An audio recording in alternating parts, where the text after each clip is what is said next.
Baseball League, and as I mentioned, they opened.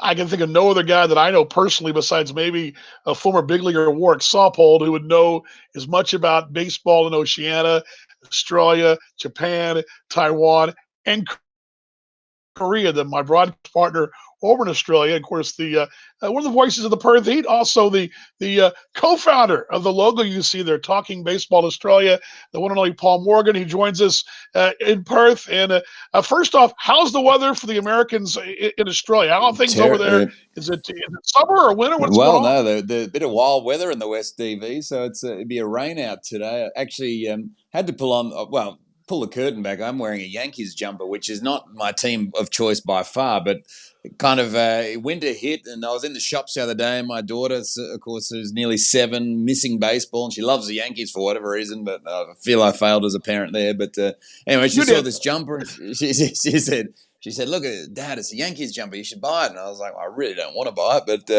turns out it's really quite warm. But just wanted to pull the curtain back just to advise, the people that would be tuning in from Kansas City. I am not a Yankees fan. However, it is quite cold today as winter's approaching. There's storms and rain and whatnot here. But so just felt I had to clear that up first, DV, before we launch into a bit of Korean baseball.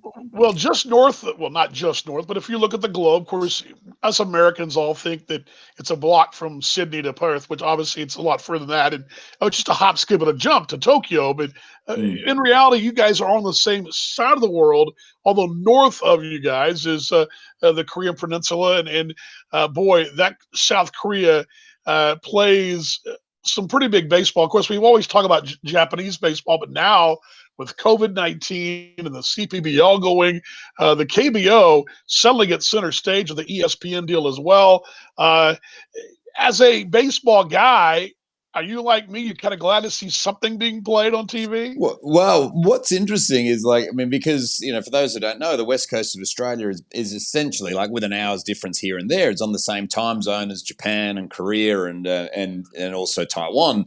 So it's very interesting to what the game yesterday that sort of tuned in and tuned out of the KBO with the Hanwha Eagles with Warwick Saupold, of course, Perth guy who played in that game. Like that was on at 1 p.m. here now. Like normally in MLB season, your 7 o'clock East games are starting at 7 a.m. here.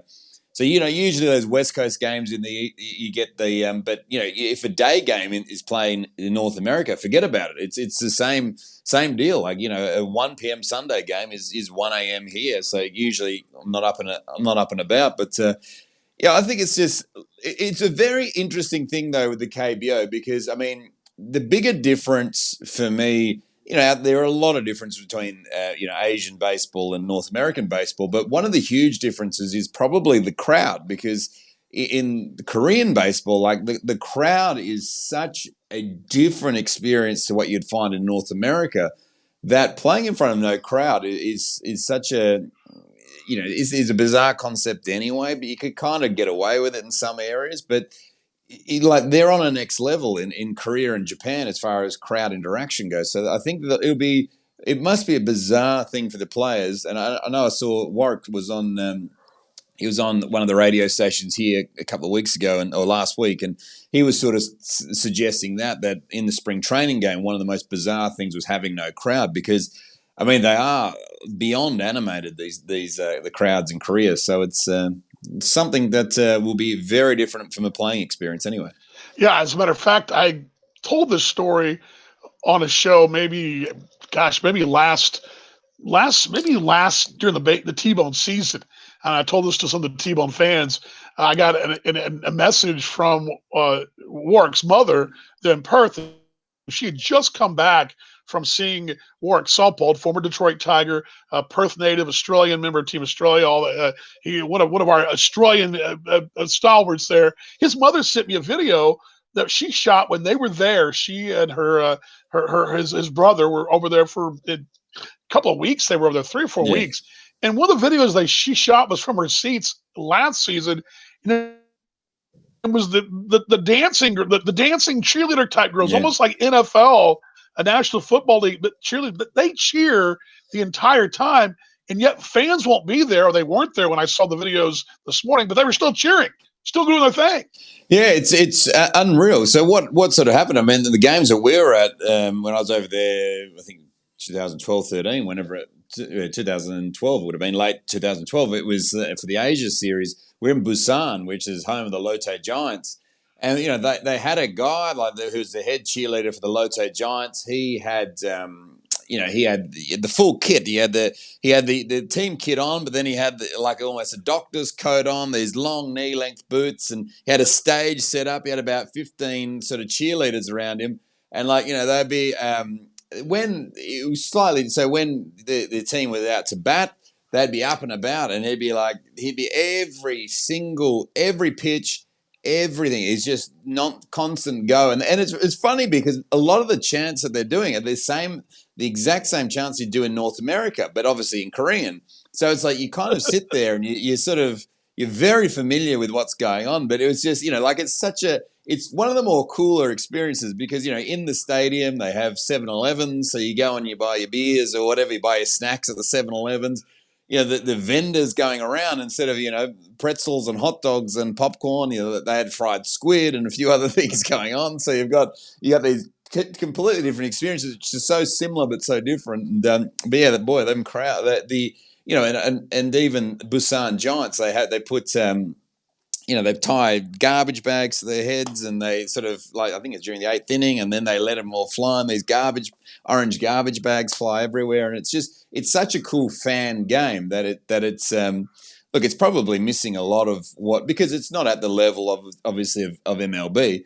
It's probably you'd be certainly missing a lot of elements for sure, but it's fun, that's for sure. It is fun. The voice you're hearing there and the face you're seeing is Paul Morgan. He's joining us from Perth in Western Australia here on the Steakhouse, talking a little baseball. We've taken a break from the T-Bones this second half of the show, and really the most of the show for a KBO crash course while we're waiting for the T-Bone season to start, American Association season, and of course MLB. Let's talk some KBO because it is on TV, Korean Baseball League, and Paul has been over there. He's seen it firsthand. He also has a little insight, of course, knowing we both know one of the members of the Eagles, as we mentioned, Warwick Saupold. But give me an idea, the novice American fan, what kind of competition is it? Are we looking at maybe AAA, AA type competition? Well, I saw something on, I believe it was Jeff Passon's Twitter, I think yesterday. But I think from an American standpoint, from a scouting standpoint, you view it as it's KBO is viewed as a AA level, AA to sort of the fringes of AAA. I sort of think the MPB, the Japanese competition, is regarded as a AAA standard. That's the highest standard, of course, in Asia, and second best league outside of MLB, of course, in terms of talent, but.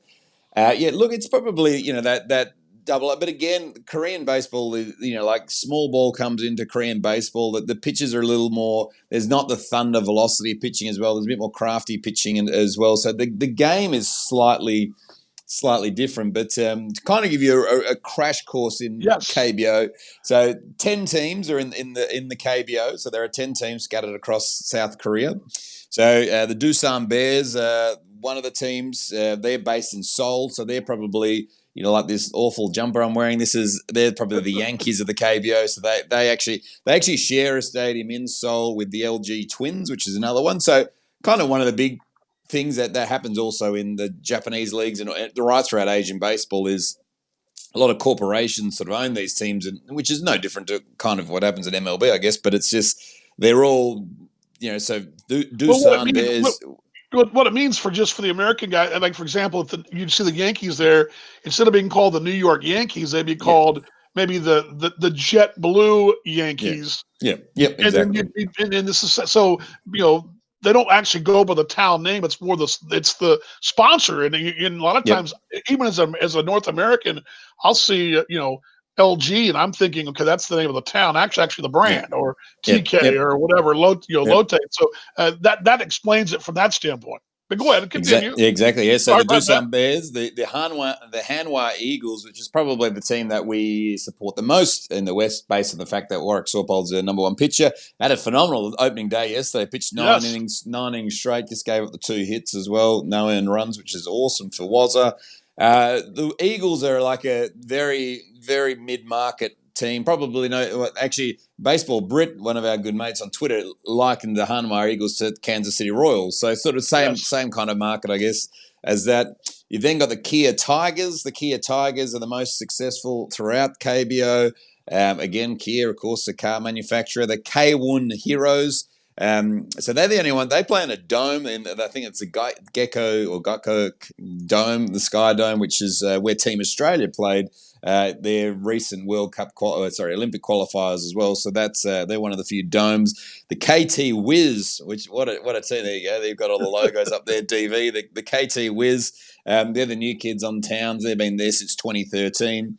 The LG Twins, of course, they're up there with Doosan as well. They're in the heart and soul of Seoul, so in the biggest market in South Korea.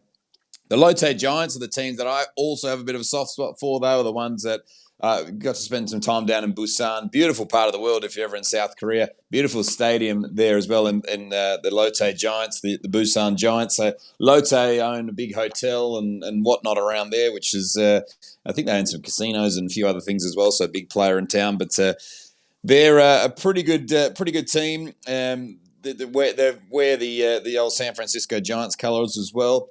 Now the NC Dinos probably made a bit of a move in the last couple of years because they had Eric Thames, of course, who went to spend some time in Korea, came back, muscle man, played for obviously the Brewers and did so well there.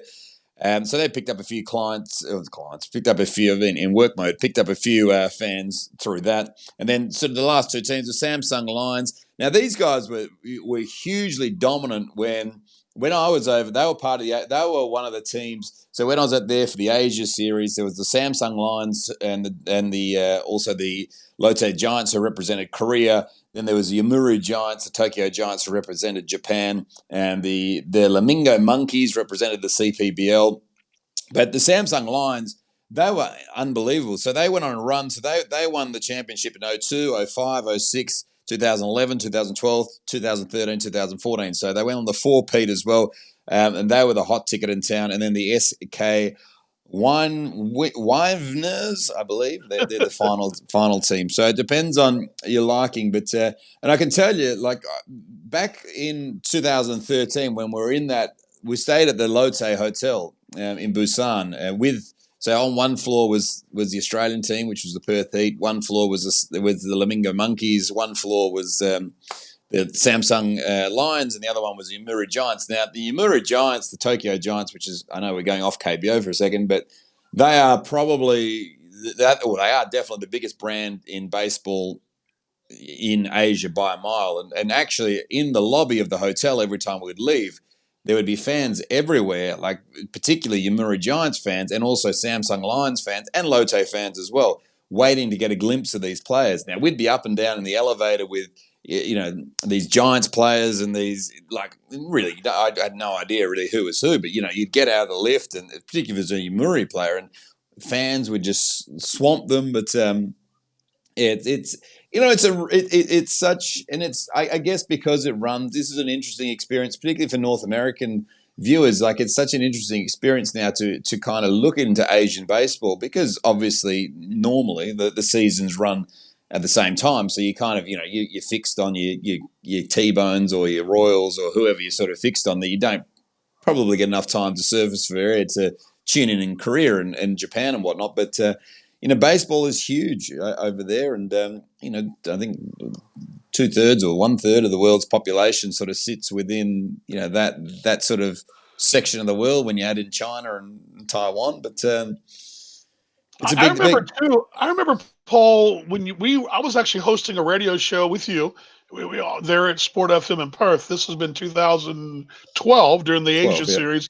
You, Yep. you went to Busan with the Australian team, which was the Perth Heat, the reigning ABL champions, that Asian series. And I remember having you call into the show on a Wednesday night, and it sounded like you were at a rock show. I mean, because behind Yeah, you were calling from the on your cell phone from the lobby, and they just had a press conference and some kind of banquet, and then here come all these players out from both teams in this hotel, and it sounded like you were in an 80,000 seat stadium, everybody yeah, going crazy. And you said, I remember you telling us people are going nuts around here because the yeah. players were in the lobby. Baseball fans in that part of the world, especially now, I will take Australia out of it because that's a whole different animal. But Japan, the Nippon, and then Korea, and then the CPBL there in Taiwan. Some of these teams and players, there's a rock star status to them.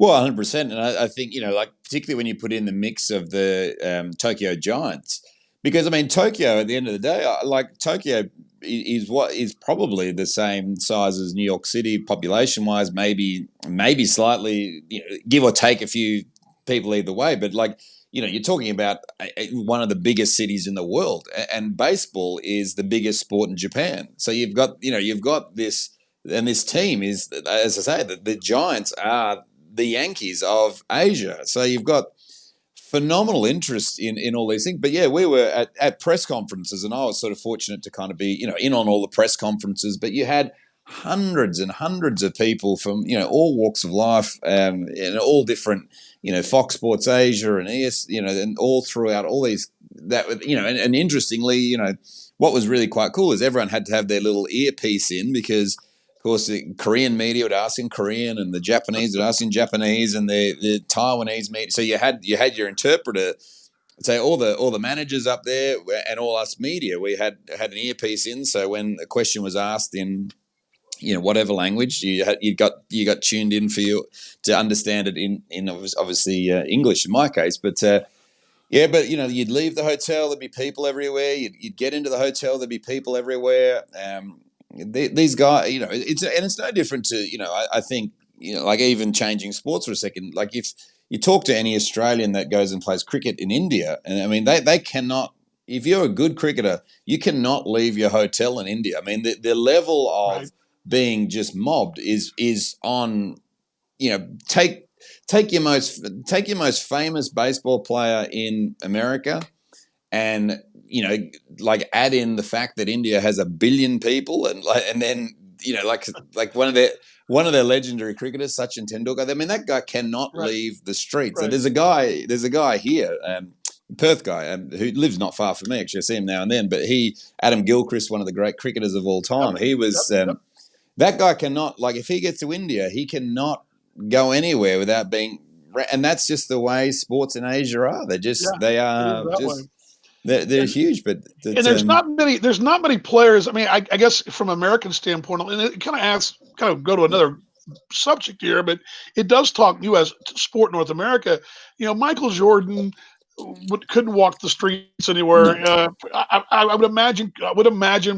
When Kobe Bryant was still alive, he couldn't. He was a recognizable face. LeBron James, obviously. There's a handful of guys, mostly NBAers. yeah, There's not a lot of baseballers that could walk the streets of Australia or maybe India, but but there are places you could walk. Mike Trout would walk through Tokyo; they'd know who he yeah, was. yeah, In Australia, in that same vein, how odd is it? And I always find this very odd. Graham Lloyd is a guy that you and I know as baseball yeah, fans, but as Yankees, from New York Yankees, for mm, example, here's a guy that's a 6'11" former big league pitcher, part of a World Series team, who walks the streets of Australia basically unknown. That yeah. still blows my mind sometimes. It's unreal, and even right now, I mean, a real life example right now, Liam Hendriks, of course, who was an All Star last year with the Oakland Athletics. He's from Perth as well. And he would be, outside of, from when you look at from athletes who are paid the most on a global stage from Perth. I mean, there would be Daniel Ricciardo, who's a Formula One driver who gets paid squillions, but then like Yeah, Liam Hendricks would probably be one of the second or probably the second most highest pay, including the national game, Aussie rules, and all that. Who these players get mobbed, but Hendricks is beyond, like beyond all these guys in terms of what he's achieved and amount of money he gets paid. But right. yeah, he would walk down St George's Terrace, and I think unless you were a baseball nut, no one would know.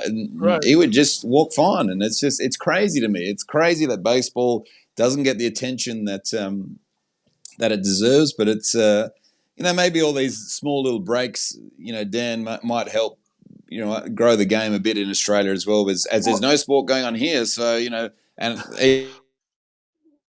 well, and that was kind of my used next question. was it got I'm sorry. I was just going to say, was it got a bit of news time, which is great. So Yeah, well, that's what I was going to say, and I was going to lead in my final question before I jump back in. As Paul and I have been broadcasting together in Australia for a number of years, but I do find it interesting, especially from where this part of the world, where I just look at the globe. I'm looking strictly as a global thing. I look where Australia is located, and it's the same. You got three pretty big baseball countries in Japan, Korea, and Taiwan that are all with relatively. I'm going to say close. You're not, but you're in the same neck of the woods. It's like Venezuela plays baseball, in so does the United States. They're in the same neck of the woods, not next door, the same neck of the woods. yeah. I guess my thing is, what do you attribute it to from your standpoint? Why maybe Australia's behind trying to catch up to play at a level that Korea and Japan are playing? I'm not sure because I think like when you look at Australia from the national team point of view, they're ranked sixth in the world, which is like incredibly high for a nation that really doesn't have anywhere near the resources as majority of countries. But look, I think this year you saw a couple of years ago. I think you've seen the Doosan Bears spend some time in their spring training over in Brisbane, over in Queensland. This year you saw the LG Twins spend some time in Adelaide. I know a team like in Perth, like if they upgrade the indoor facility from batting cage perspective, you'll probably get a Korean team come here, which can Sure, only benefit. But look, it's like I'm with you, Dan. I think we sort of from a baseball standpoint, the punch above the weight. But I just think like baseball's biggest problem in Australia would be no different to like even though like obviously soccer is very popular in the US, but I mean soccer's kind of always pegged against NFL in a way, but I know they're sure, kind of opposite seasons. But NFL is always going to be the US's biggest game, I think, right, and that's the way it goes. Like cricket is always going to be bigger than baseball, and that's just the way it goes. So I think it's small wins, but it's guys like Liam Hendriks, and even in Korea now, like it's sure, guys like Wazza sort of.